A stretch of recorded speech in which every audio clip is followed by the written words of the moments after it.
আপুরা, এটা কিন্তু মেশিনের তৈরি বেডশিট না, সম্পূর্ণটা হাতের তৈরি অ্যাপ্লিক বেডশিট।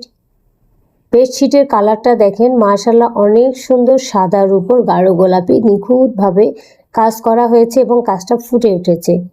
বিউটিস ড্রিমের নিজস্ব প্রোডাক্ট, আপনারা কেউ চাইলে কিন্তু কাস্টমাইজ করে নিতে পারবেন। আমি হাতে নিয়ে কাজটা দেখিয়ে দিচ্ছি এবং চারপাশে কোনা কোনা করে কাটওয়ার্ক করা আছে, খেয়াল করবেন।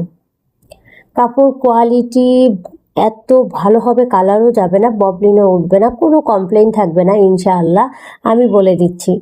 পুরো বেডশিটটা যদি ঘুরিয়ে ঘুরিয়ে দেখি, পুরোটাতে কাজ আছে। এই বেডশিটের পুরোটাই কিন্তু লতাপাতা যা দেখতেছেন কাপড় কেটে বসানো হয়েছে, কোনো এমব্রয়ডারি নেই, সম্পূর্ণটাই হাতে বসানো। সাথে কিন্তু দুটা রেডি বালিশের কভার পাবেন। এছাড়াও যদি আরও বেশি কিছু নিতে চান, কোল বালিশের কভার, কুশন কভার, আরও অর্ডার দিতে হবে, করে দেওয়া যাবে। কিং সাইজ 105/85 ইঞ্চি পেয়ে যাবে, সবার হয়ে যাবে। তো আপুরা, কাদের ঘরে এত সুন্দর বেডশিটটা মানাবে একটু কমেন্টে জানিয়ে, সাথে কিন্তু বান্ধবীদের মেনশন দিতে পারো এত সুন্দর বেডশিট দেখার জন্য। দোয়া করবেন আপুরা, ভালো থাকবেন, আল্লাহ হাফেজ।